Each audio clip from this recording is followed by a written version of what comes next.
সাবেক প্রধানমন্ত্রী শেখ হাসিনা সহ তার পরিবারের সদস্যদের জিজ্ঞাসাবাদের জন্য তলব করে আত্মপক্ষ সমর্থনের সুযোগ দেওয়া হবে বলে জানিয়েছেন দুর্নীতি দমন কমিশন মহাপরিচালক আক্তার হোসেন। এটা হচ্ছে আত্মপক্ষ সমর্থনের একটা সুযোগ। আমরা আমাদের আইনানুগ যে প্রক্রিয়া আছে সেটা অনুসরণ করে তাদেরকে অবহিত করা হবে। সোমবার রাজধানীর সেগুনবাগিচায় দুর্নীতি দমন কমিশনের কার্যালয়ে সাংবাদিকদের তিনি এসব কথা বলেন।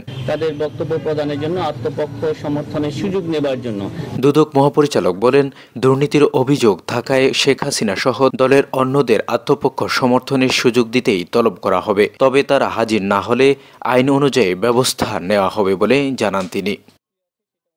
কেউ যদি সেই সুযোগ না নেয় তাহলে দুর্নীতি দমন কমিশন আইন অনুযায়ী পরবর্তী ব্যবস্থা গ্রহণ করবে। এদিকে দুদকের নামে চাঁদাবাজির অভিযোগে ৩ ভুয়া কর্মকর্তাকে গ্রেপ্তার করেছে সংস্থাটি।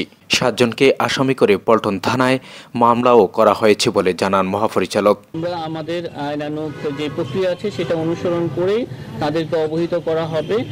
উল্লেখ্য, আওয়ামী লীগ আমলের ১৫ বছরের গুমের অভিযোগে সোমবার শেখ হাসিনা সহ ১১ জনের বিরুদ্ধে গ্রেপ্তারি পরোয়ানা জারি করেছে আন্তর্জাতিক অপরাধ ট্রাইব্যুনাল। আগামী ১২ ফেব্রুয়ারির মধ্যে তাদের গ্রেপ্তার করে ট্রাইব্যুনালকে জানানোর নির্দেশ দেওয়া হয়েছে।